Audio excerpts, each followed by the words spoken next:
We're back again, guys. Yeah, and it's just me and Elias, and I'm pretty sure Ray's not actually going to join this time.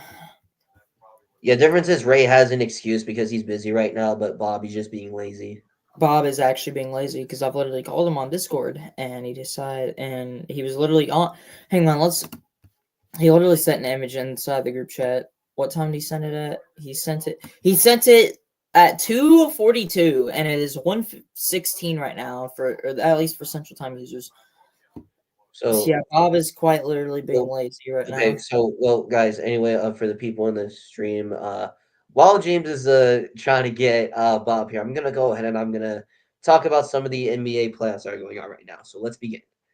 All right, let me pull up some of the series real quick. Okay. All right. First one I will go over. I'm going to talk about the Pacers and the Cavaliers.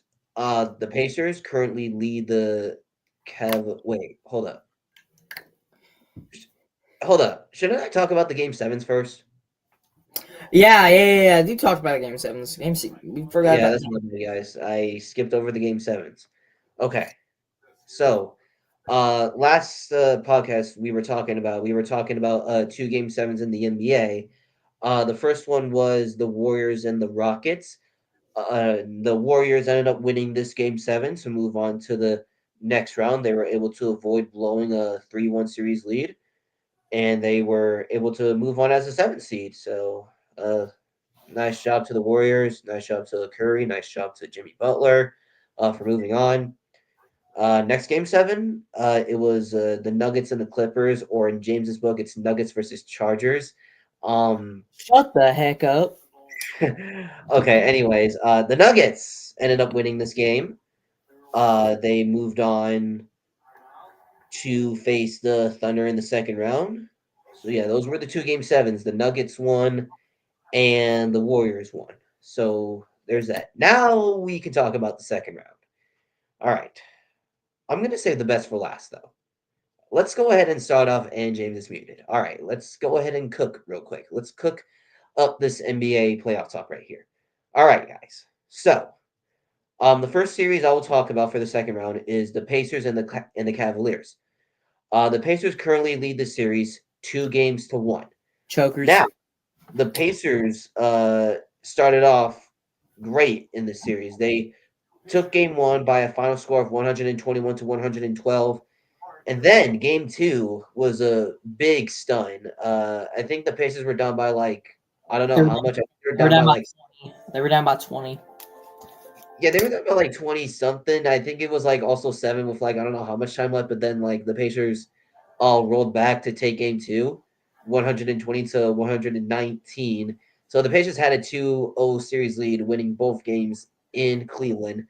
But Cleveland's not exactly done yet in the series. Yes, last night they won Game 3, 126 to 104, to cut the series deficit to 2-1. So right now, the road team has won in the series, and tomorrow will be Game 4. So the Cavaliers are going to also need to win that game to stop pinging everyone in the server.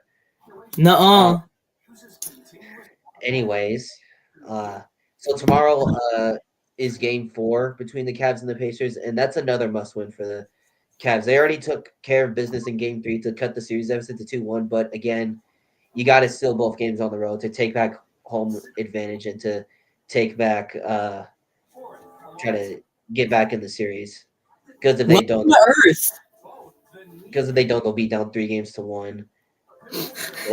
So they gotta win a game 4 tomorrow, regardless. All right, I'm going over the next series. All right, Warriors T-Wolves. That series is 1-1 right now, and they play tonight. So Curry got injured in game 1 with was it a grade 3 hamstring? It was. I don't know if it was grade 3 or grade 2, but it was one of those, and he's going to be out for the entire series. But they did win game 1 without him. They did win game 1 without him, basically. I mean, he had 13 points in 13 minutes, but the real show of that game was Buddy Hield and Draymond Green. Draymond Green, 18 points, 8 rebounds, 6 assists, and 2 steals, and then Buddy Hield just continuing his legacy playoff run. 7 of 19, 5 of 8 from 3, 8 rebounds, 3 assists, 24 points. I mean, he just absolutely cooks the Timberwolves. And then game 2, it's where it all changed. The T-Wolves smoked the Warriors as Draymond did not play as well. Buddy Hield played good, but didn't play as well as he has. I will say, though, some of the role players did step up for Golden State, but once again, if they want to win this series, they got to have everybody step up. But I will say, Trish Jackson Davis stepped up, 15 points, 6 rebounds. Jonathan Kuminga had 18 points. Jimmy Butler's got to improve as well. He had 17 points, and that's just not playoff Jimmy. That is not playoff Jimmy, man. That is not playoff Jimmy at all. Not playoff Jimmy That at is all. not good whatsoever.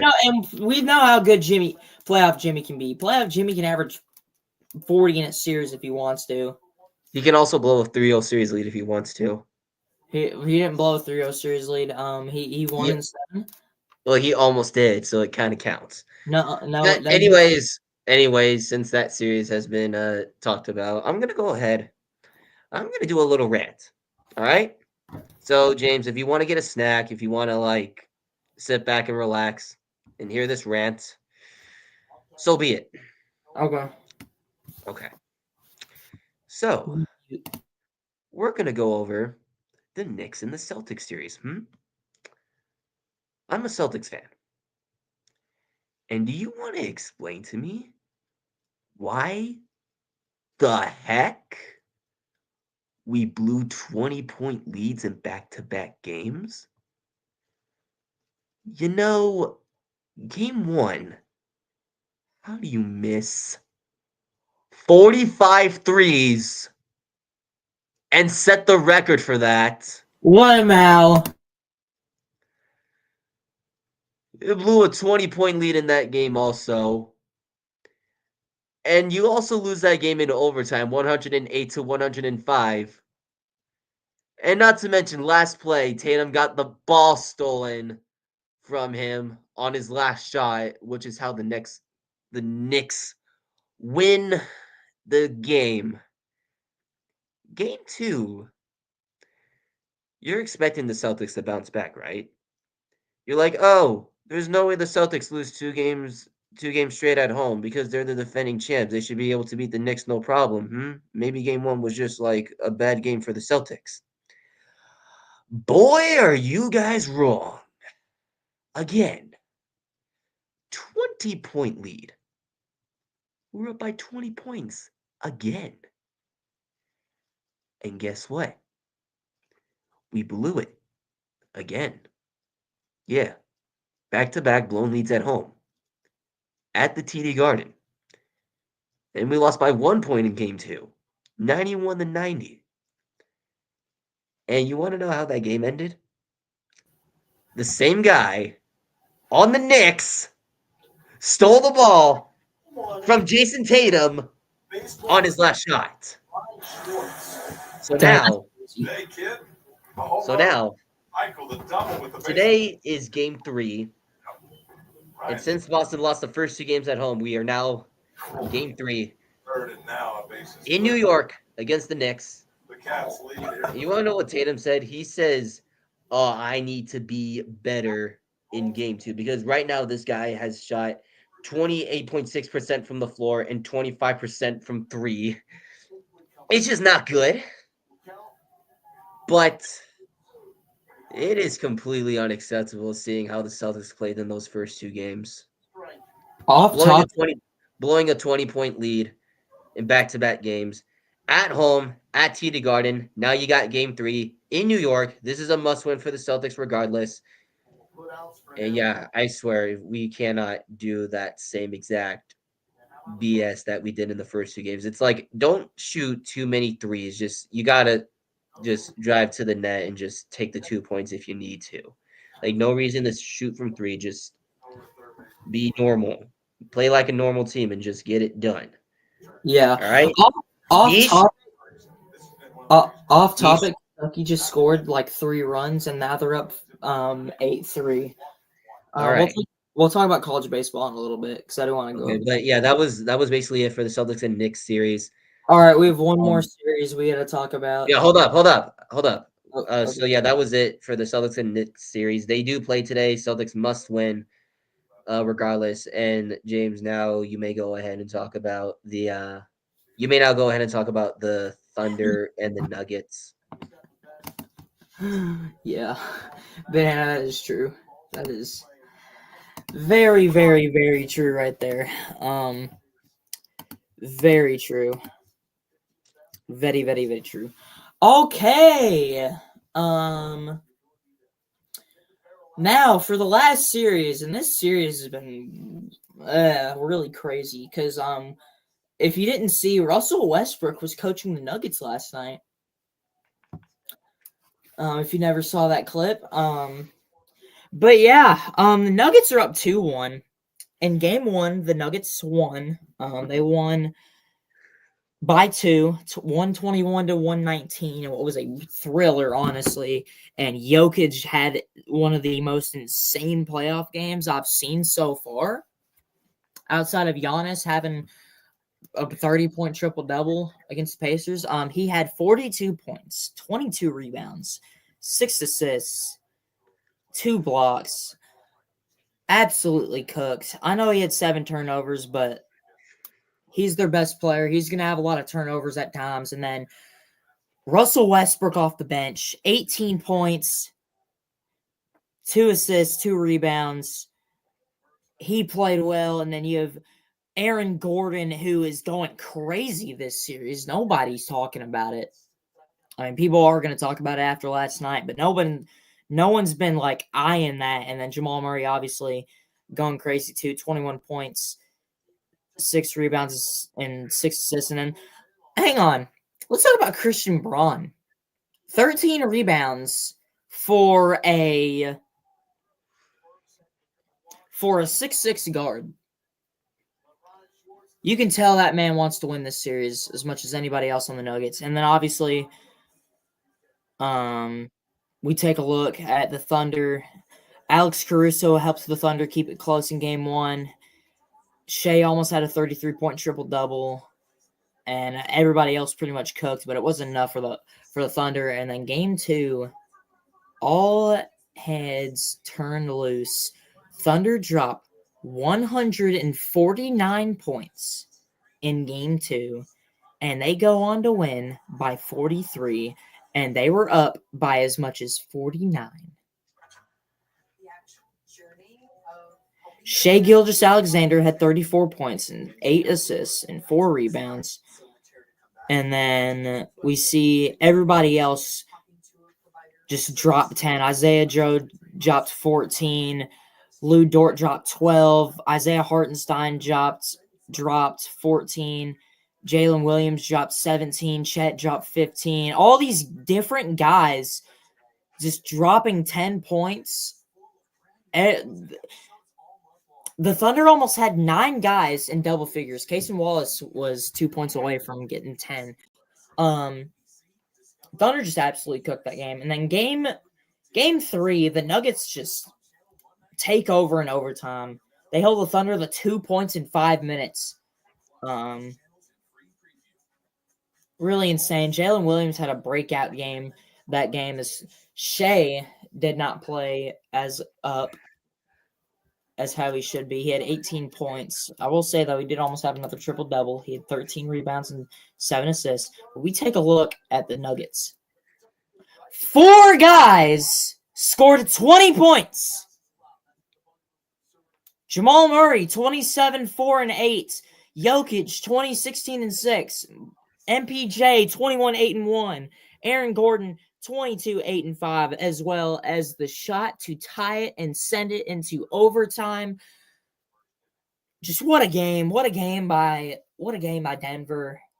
I will say though, if Jokic ever shoots 0 of 10 from 3 in a playoff game, Nuggets are not winning.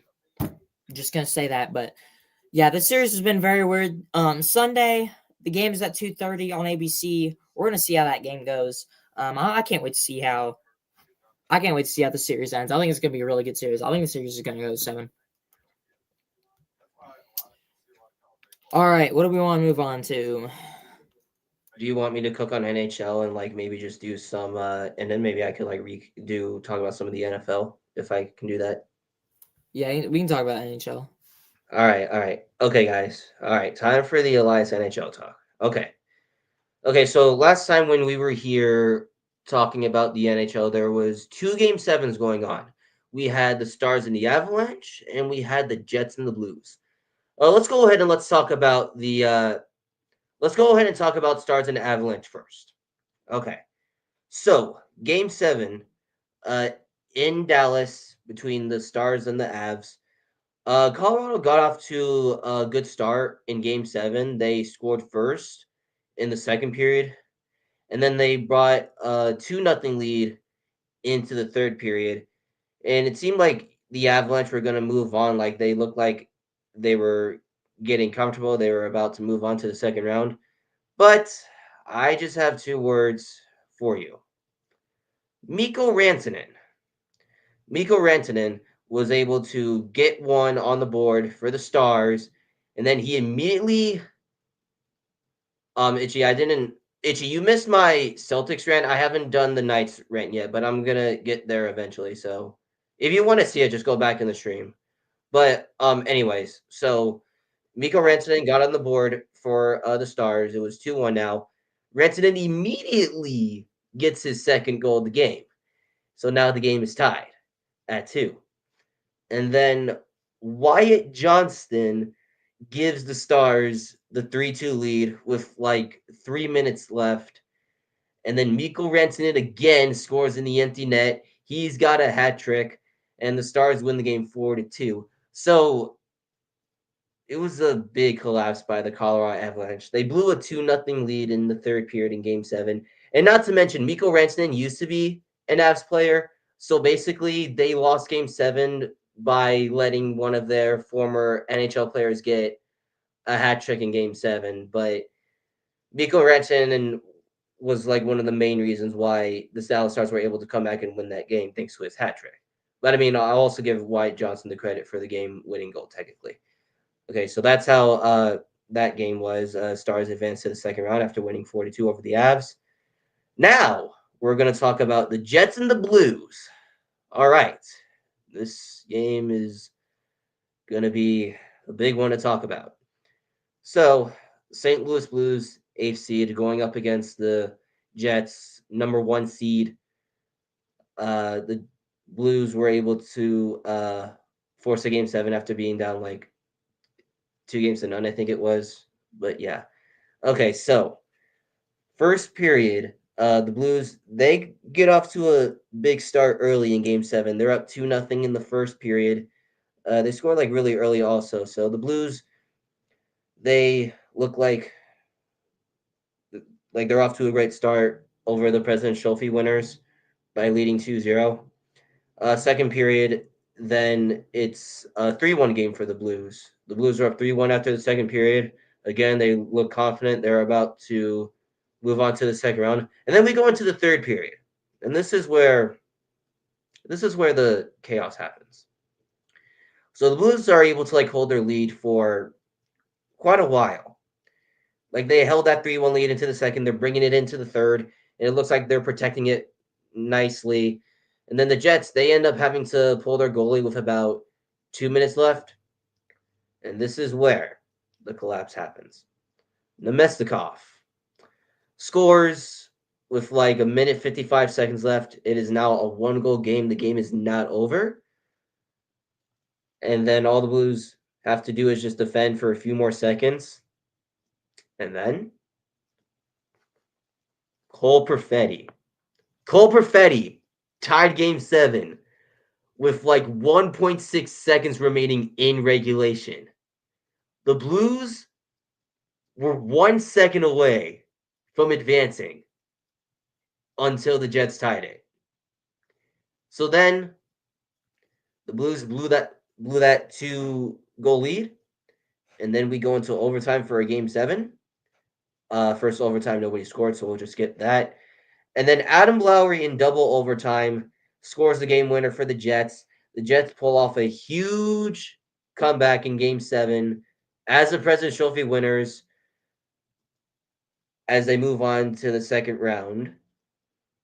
So yeah, that was a big collapse by the St. Louis Blues. They were just 1 second away from advancing until Cole Perfetti just tied it, and then they lose in double overtime. That's very heartbreaking for the Blues there, honestly. If you're a Blues fan, I am awfully sorry that happened.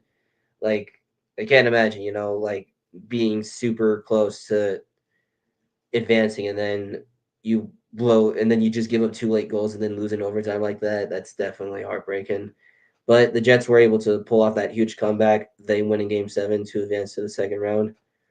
All right. So now that I got those 2 game 7s out of the way, let's go ahead and let's talk about some of these second round playoff series. I'm gonna go ahead and I'll do the Stars and the Jets here since I just talked about their game 7s. Okay, so right now for the Jets and the Stars, that series is tied at 1 game apiece. Game 1, uh, as I said, remember how I said Mikko Rantanen got that hat trick in game 7 against the Avalanche? Well, game 1 against Winnipeg, he does it again. Mikko Rantanen, second straight game with a hat trick.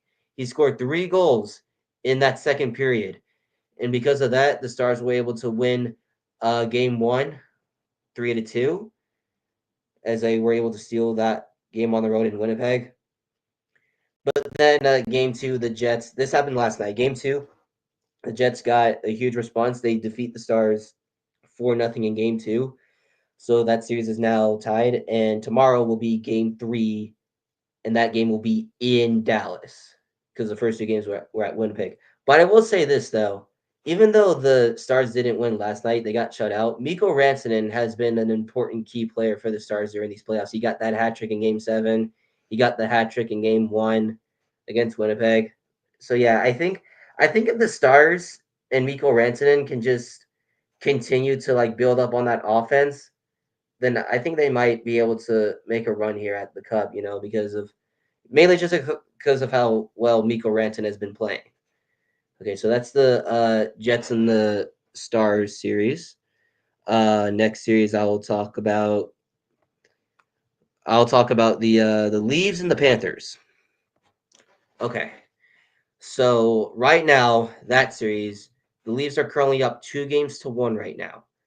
The Leafs took game 1 by a final score of 5-4. But here's the thing: in game 1, Stolarz, is that how you say his name? I think that's how you say his name. Anthony Stolarz, I think. But yeah, anyways, Leaves, even though they won, they were up 4-1 in that game, and then they lost their starting goaltender due to an injury in the middle of the game. So Joseph Woll had to come in for the Leaves, and the Panthers almost came back.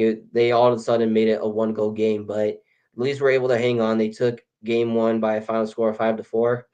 But right now, Stolarz is still injured after that game 1 collision. I think that collision was with Sam Bennett or something. But yeah, Stolarz is currently injured in the series. So Joseph Woll has been starting for the Leafs in the series as of right now.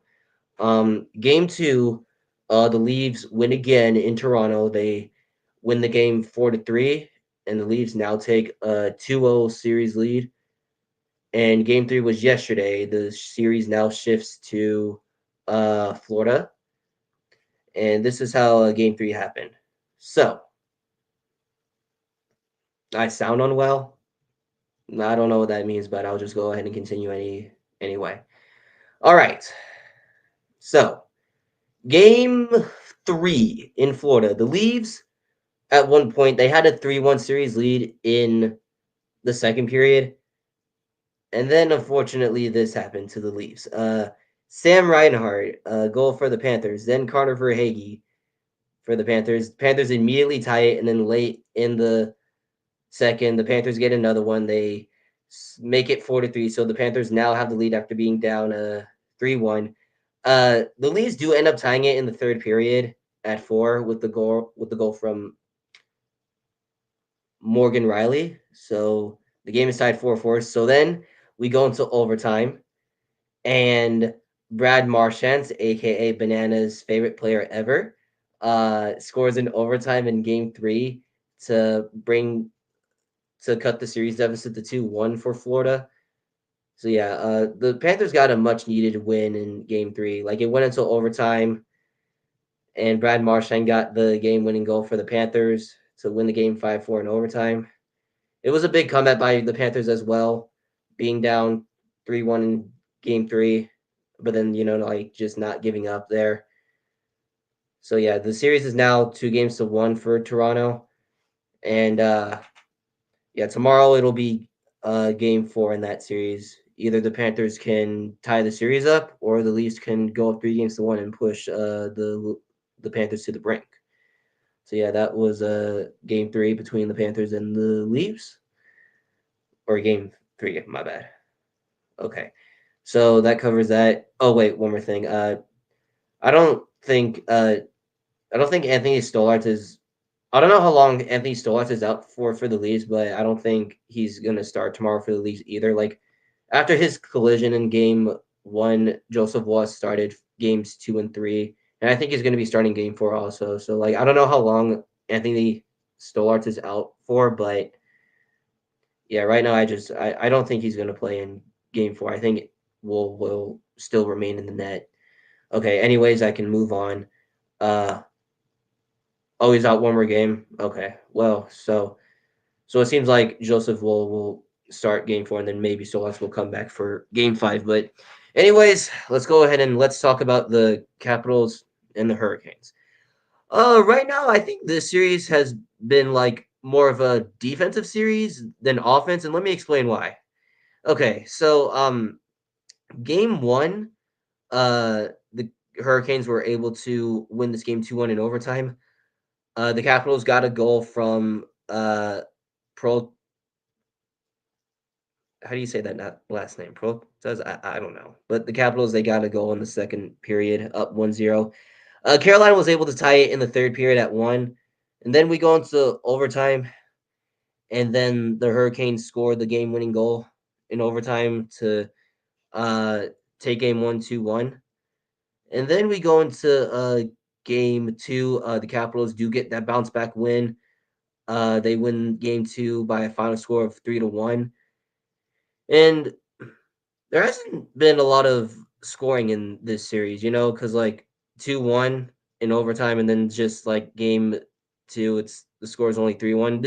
This series has been like the closest series so far, I think, because there hasn't been a lot of goals scored, and a ton of the games have been like really, really close. So I think like right now the Capitals and the Hurricane series might be the best series in the second round we're getting so far because of how close the games have been. So yeah, and Game 3 is today. Those first two games were at Washington, but Game 3 is today between the Capitals and the Hurricanes.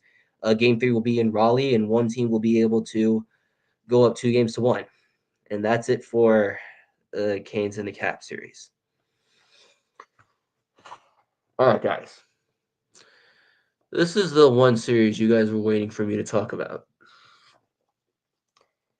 and this is my second rant.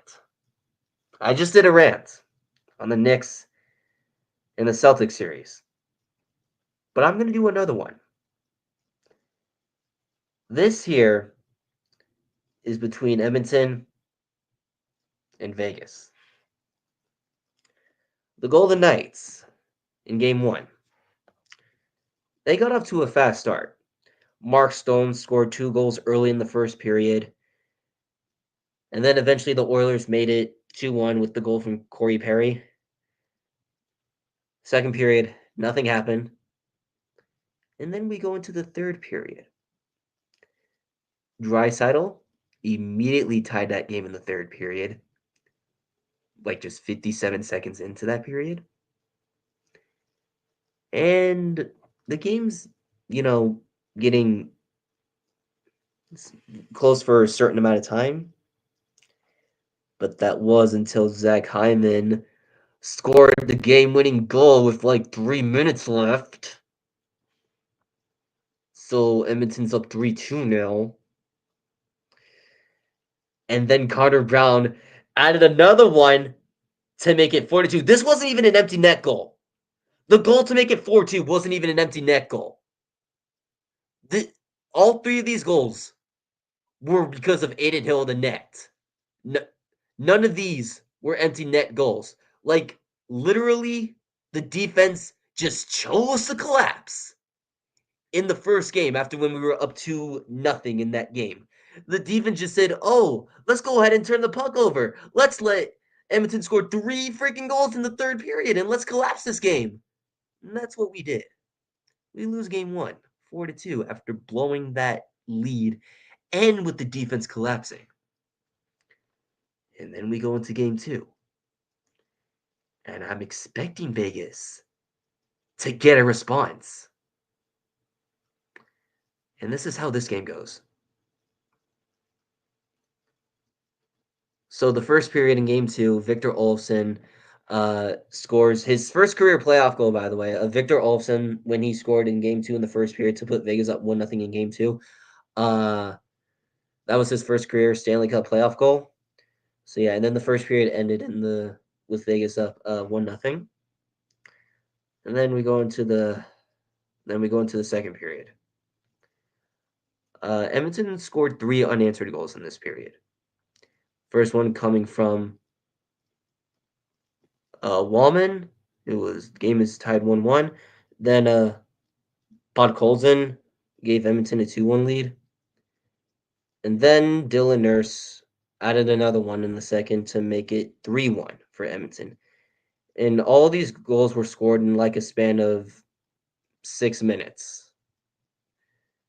These 3 goals were scored in like a span of 6 minutes to put Edmonton up 3-1. So the goaltending and the defense is collapsing again. And this isn't even in the third period. This is in the second period. Giving up 3 unanswered goals there. But then eventually William Karlsson does score in the second period late to get Vegas within 1. It's now 3-2. And then we go into the third period. The third period didn't go that bad. Well, I mean, the third period did start with Evander Kane scoring 1 minute and 52 seconds in to make it 4-2. But Vegas, they didn't give up in the third period. They actually did make an effort there. Victor Olofsson with the second of the game made it 4-3. And then Pietrangelo was able to score to tie the game at 4. So Vegas looked like they were about to start a comeback here to try and tie the series up before having to go to Edmonton for game 3. So yeah, then we go into overtime with the game 10 at 4. And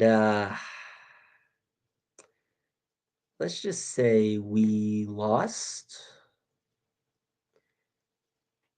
Leon Draisaitl scored the overtime winner in overtime to give Edmonton a 2-0 series lead. And I'm going to say this. During overtime, Edmonton had a 5-minute power play. And we killed that penalty too. So you're going to tell me that you killed a 5-minute major in overtime just to lose another game? So, once again, in game 2, the defense and the goaltending is not good. It is awful right now. We lost the first 2 games at home to Edmonton. And Edmonton, I know for a fact, is dangerous at their area, but they won the first 2 games at our place. And that goaltender, Calvin Pickard, he's now 6-0. 6-0 in these playoffs somehow. But I will say this though. So game 3 is today between Vegas and Edmonton. That game is in Edmonton, by the way. This is a must-win game for Vegas in Game 3. They basically have to win in order to get back into the series. They have to steal 2 on the road now after stealing 2 games at home. And there is a quick update about the Oilers' goaltending situation. Calvin Pickard is actually considered day-to-day right now.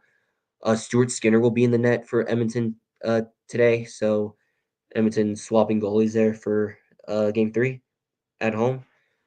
But I'm gonna say this: Vegas, y'all for real need to smarten up. Stop playing sloppy on defense. Stop collapsing. Stop letting the Oilers get so many chances. And just win this dang game. Because, like, you just lost your first 2 games at home. In, like, in, like, 2 of the worst ways possible. Just collapsing those games for no reason. So that's all I have to say for now. As Game 3 will be in Edmonton, it's a must win. And we need to bounce back. Because if we go down 3-0, I'm not going to be a happy person. I will be angry. Like, I will just not be happy about it. So this is a message to Vegas. Please play smart. And just get a win. Okay? Good. All right, James. Go ahead and continue with what you want to say. I think we can move on to the next topic. James, we can move on to the next topic.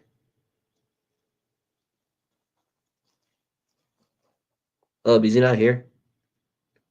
Hold up.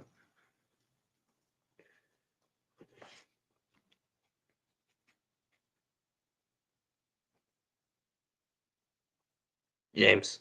James, I finished. Okay, what's going on? You finished? Yes. Okay. Were you Um. not were you not like not near the screen or something when I was doing that? Yeah, 'cause my mom just came home, and I gotta take dogs out in a second. So, Well, I just finished my NHL talk, so what do you want to talk about now? um, can you go over the NFL just really quickly? Uh, The NFL. What am I supposed to talk about? you said you were gonna go over the NFL. Oh shoot! Hold up. Yeah, that's my bad. I forgot. All right. Okay. All right. So now I'm gonna go into some NFL talk here. There's not really much that like I have to say for this because I already went over all the draft stuff. I already went like we already went over that, but I will go over a few trades and a few news and stuff. So let's go ahead and let's get started here. Um, the first thing I'm going to talk about is the George Pickens trade. The Pittsburgh Steelers have traded George Pickens to the Cowboys. So the Cowboys get another wide receiver. I gotta find what the return value was though, so give me a minute if I can find that real quick. Let me see what the return is. Guys, bear with me here.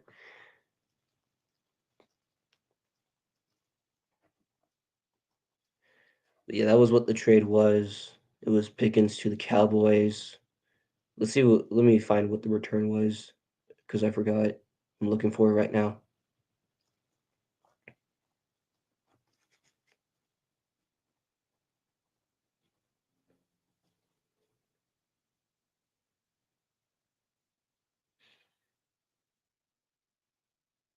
This is gonna take forever, isn't it? Hold up. All right, there we go. All right, sorry guys, I found it now. All right, so this is what the full trade was. The Dallas Cowboys received wide receiver George Pickens and a 2027 sixth round pick. And what the Steelers get in exchange for is a 2026 third round pick and a 2027 fifth round pick. In my opinion, I do think the Cowboys won this trade since they did get a wide receiver. And I thought the Steelers would at least get like some sort of second round pick for George Pickens, but that didn't happen. So that's basically the trade there. George Pickens has been traded to the Cowboys, so the Cowboys now have another wide receiver, and I feel like the Steelers are going to need to find another wide receiver because I think right now their only good wide receiver that they have as of right now is George Pickens. No, not George Pickens. He's the one that got traded. It's DK Metcalf. Like right now, DK Metcalf seems to be their only good wide receiver, like the receiver that can be used a lot. But yeah, I think between that George Pickens trade between the Cowboys and the Steelers, I think the Cowboys won that trade. And to be honest, I don't think the Steelers should have a difficult time trying to find another wide receiver because some other news is that wide receiver Gabe Davis he got released by the Jaguars. Gabe Davis, wide receiver, has been released by the Jaguars. So maybe That's if the Steelers maybe if the Steelers want to try and pick up Gabe Davis, they could.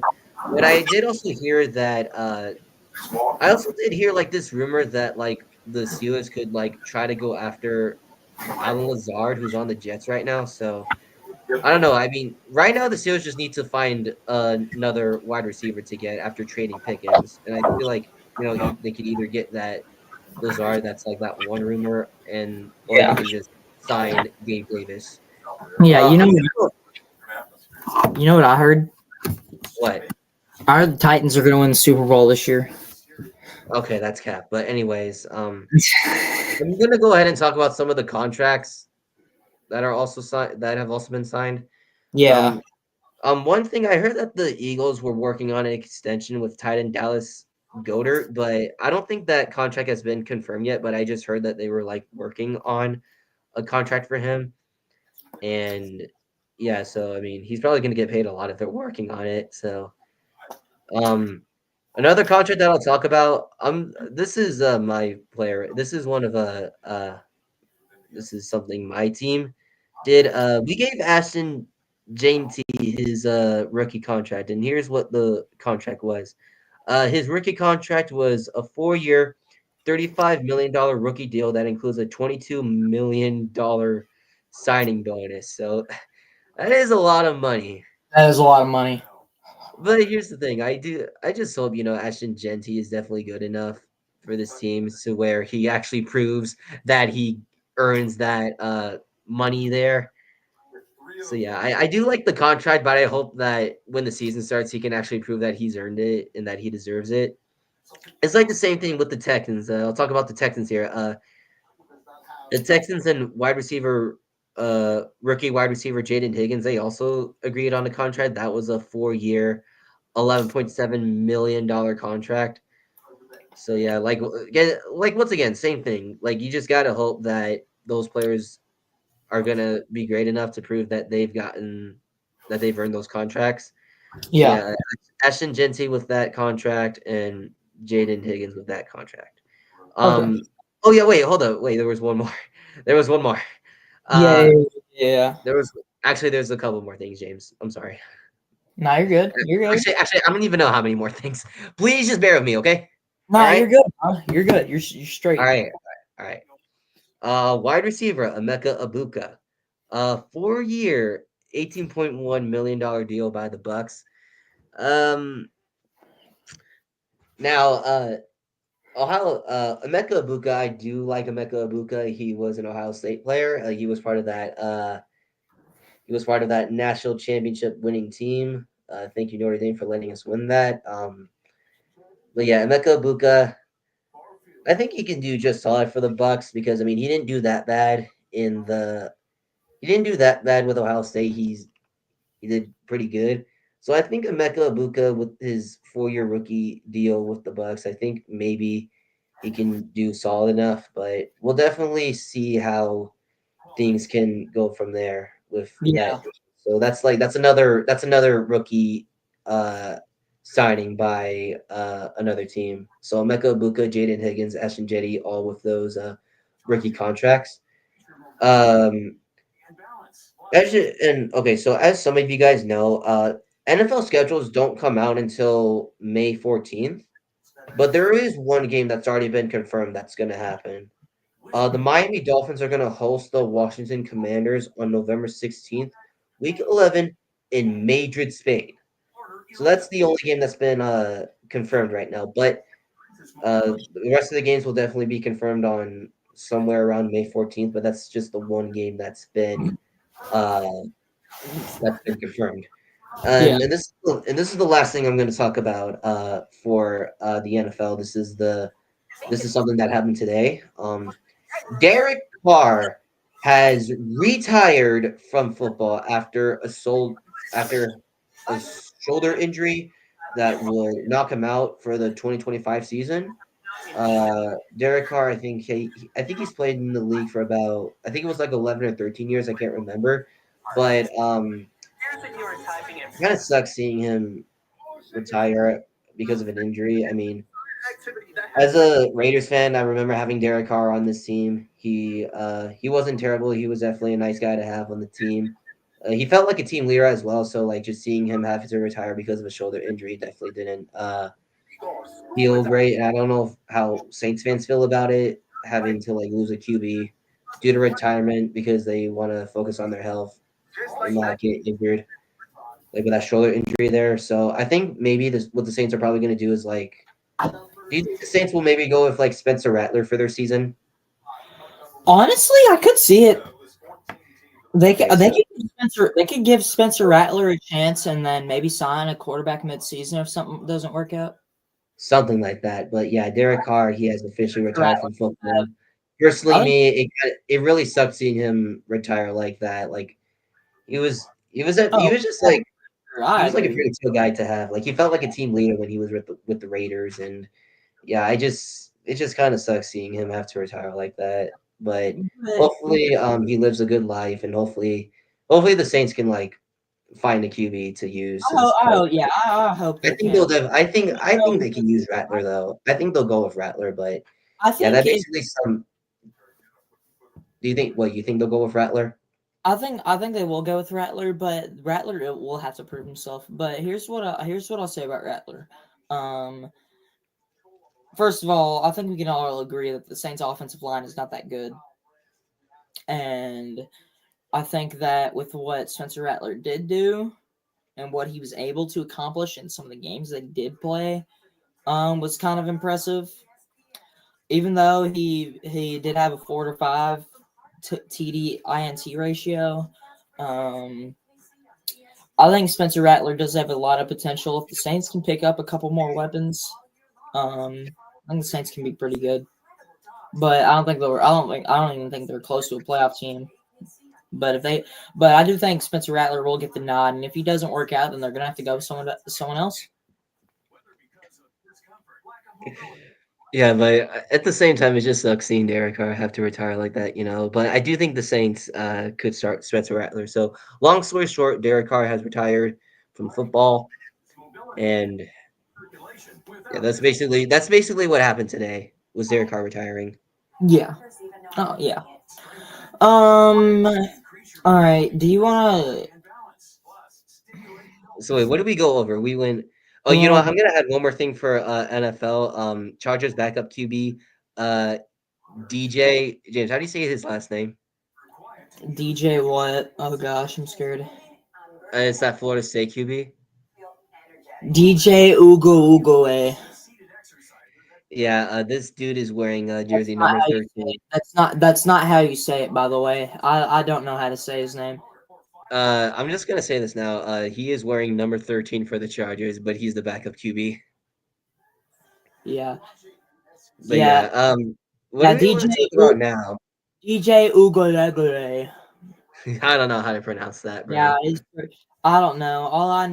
All I know is that he had one good year with Oregon State, and He did not do good at Florida State that season, though.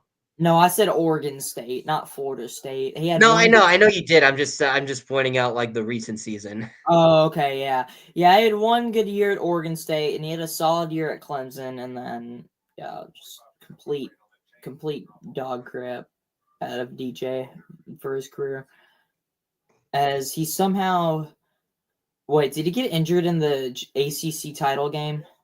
Or no, he was just benched. I'm pretty sure for Cade. Yeah, he definitely got benched because he definitely had. He was benched because he definitely got benched. Sure, he might have gotten hurt. I don't even know. Mm. All I know is Cade Klubnik is.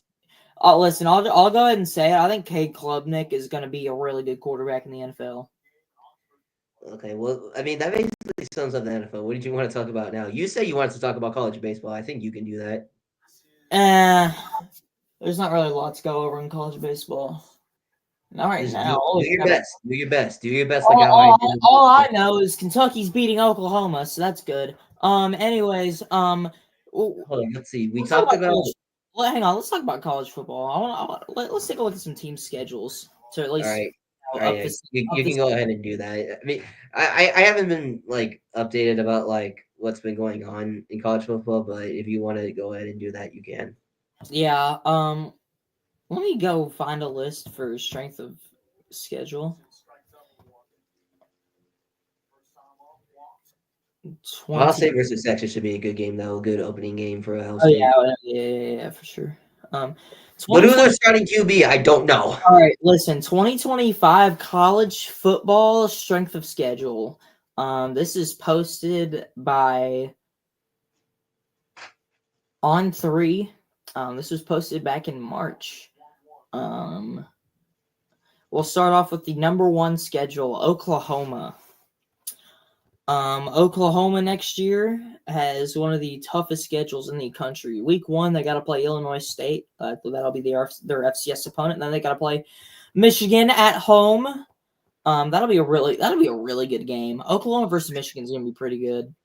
And then you got Oklahoma versus Temple, and then Oklahoma at Temple, and then you have Auburn going to Oklahoma. That's going to be a really good game. And then Kent State will go to Oklahoma. And then this is where things start to rev up.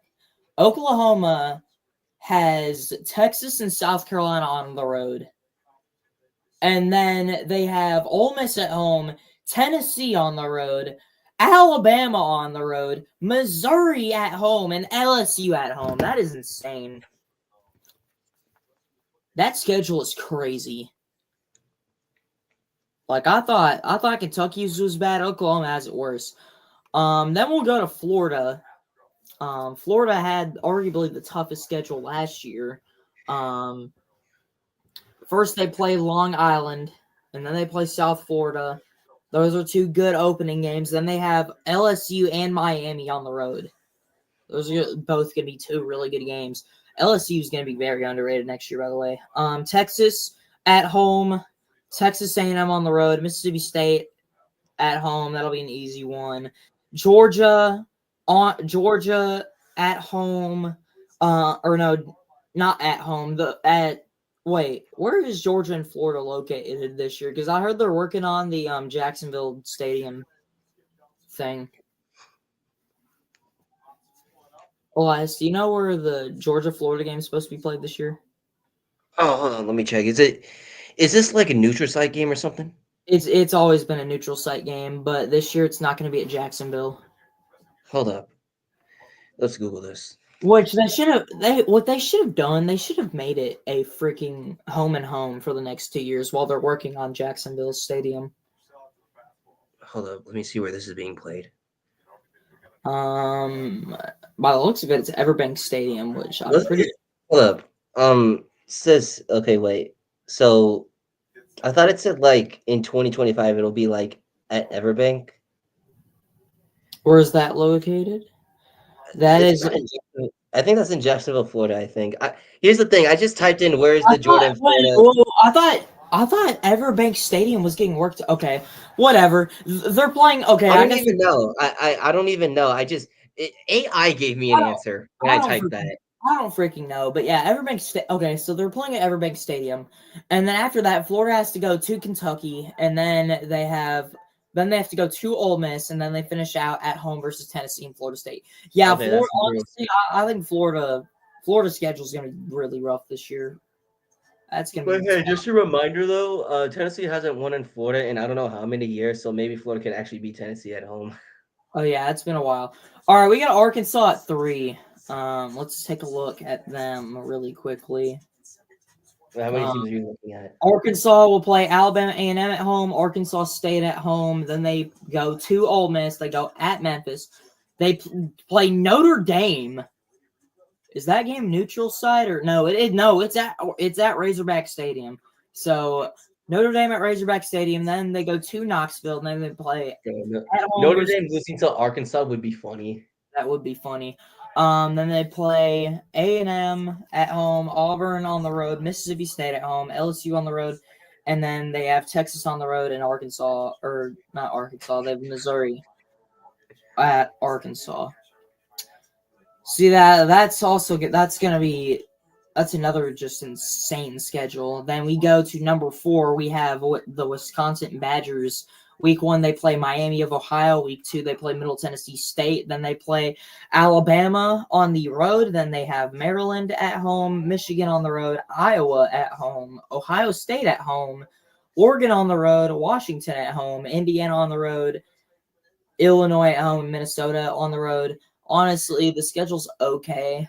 I mean, I don't know how good Indiana's going to be next year. But we all know Oregon and Ohio State back-to-back. Oregon, Ohio State back-to-back is going to be rough for Wisconsin. It's going to be really hard. Wait, hold up. Is the Ohio State and Wisconsin game in Wisconsin, or is it in Ohio State? It's in Wisconsin. It's in Wisconsin. Oh, that's a death trap. That is a death trap game. All right, we'll go. We'll take a look at another team here. How many teams are you doing? Probably 10. I'll probably do top 10 strengths of schedules. All right, we go to Vanderbilt. Vanderbilt had a really good year last year, by the way. But Vanderbilt, they play Charleston Southern at home. Then they play Virginia Tech at home on the road. Then they play South Carolina on the road. Then they have Georgia State and Utah State at home back-to-back. Then they play Alabama on the road. Then they have LSU at home, Missouri at home, Texas on the road, Auburn at home, Kentucky at home, and Tennessee on the road. Whew, that's going to be rough. Texas and Tennessee on the road, and Alabama on the road too. And South Carolina. Dude, Vanderbilt's away schedule in the SEC might be the hardest in the country. That is insane. South Carolina, Alabama, Texas, and Tennessee. Their home schedule is so free, though. They have Kentucky. They have to play Kentucky at home, and they also get... LSU and Missouri is going to be good. Who else? They have like Auburn at home. So their home schedule's easier, I guess. All right, let me go to number 6, Mississippi State. The worst team in the SEC last year. Pretty sure they finished 3-9. They play at Southern Miss. That's weird. They play Arizona State at home, Alcorn State at home, and then Northern Illinois State at home. And then they finish out the year with 8 straight SEC games as they play Tennessee at home, Texas A&M on the road, Florida on the road, Texas at home, Arkansas on the road, Georgia at home, Missouri on the road, and Ole Miss at home. Their home schedule is weird. They play Tennessee. Their home schedule, they play Tennessee, Texas, Georgia, and Ole Miss. Which, I'm not going to lie, Ole Miss is overrated, but those other 3 teams are going to be really good next year. So, yeah, number 6, we got Mississippi State. Number 7, we got South Carolina. South Carolina, they play Virginia Tech on the road. Virginia Tech has to open up the year with 2 SEC games. Or against 2 SEC opponents. That's going to be insane. They're both at home, though. So they kind of got lucky with that. Then they play South Carolina State at home. They play Vanderbilt at home. They play Missouri on the road. Then they return back home to play Kentucky. And then they have LSU on the road, Oklahoma at home, Alabama at home, Ole Miss on the road, A&M on the road, and then Coastal and Clemson at home. I'm not going to lie. The home schedule as well is kind of rough. Outside of Kentucky is not going to be good next year. But outside of Kentucky, their home schedule is going to be really rough in the SEC, as well as adding Clemson onto that as well. Number 8, we have Kentucky.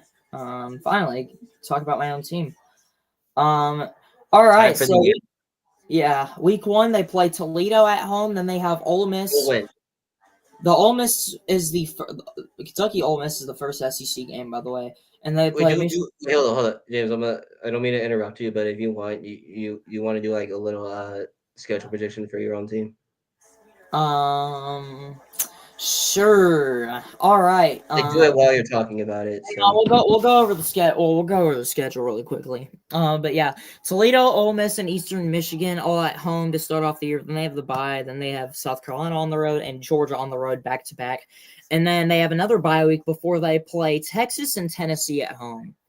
That 4-game SEC stretch might be the hardest SEC stretch in the entire country, or in the entire SEC. That was so stupid. Yeah, South Carolina, Georgia, Texas, and Tennessee all in a row. That's crazy. Then they have Auburn on the road, Florida at home, Tennessee Tech at home for senior night, and then they play Vandy and Louisville on the road. All right, I'll go ahead and do my schedule predictions real quick. let's week go. one, week one they'll beat Toledo. Week two, I don't know how good Ole Miss is going to be next year. Who's a QB for Ole Miss? Who's Ole Miss's quarterback next year? Oh man, hold on. I actually don't know. They just lost Jackson Dart to the Giants.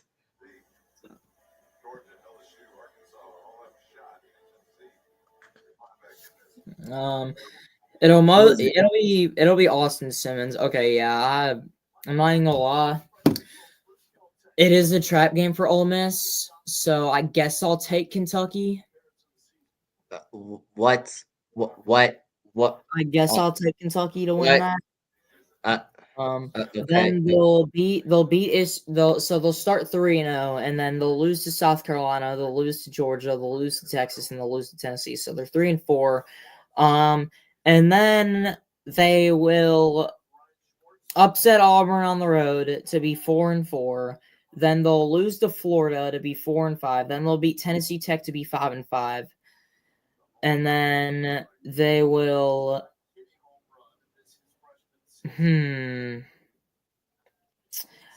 they will lose to Vandy to be 5-6, and they will lose to Louisville to be 5-7. So I think Kentucky will probably go like 5-7, maybe 4-8.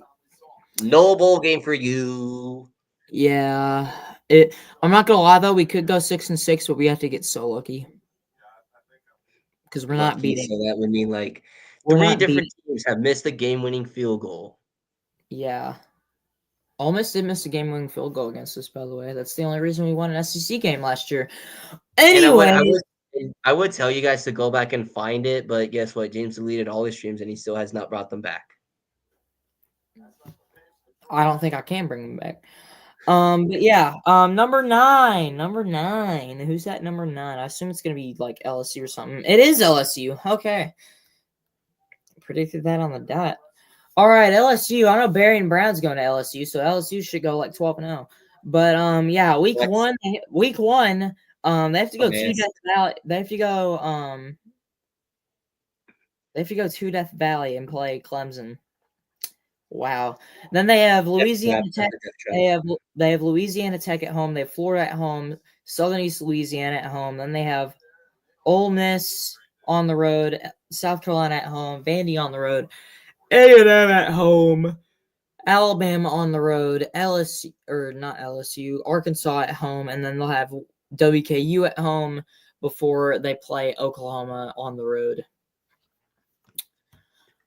I'm not gonna lie though, LSU with Garrett is gonna be pretty good next year, and then Texas A&M will do that, and then we'll in stream.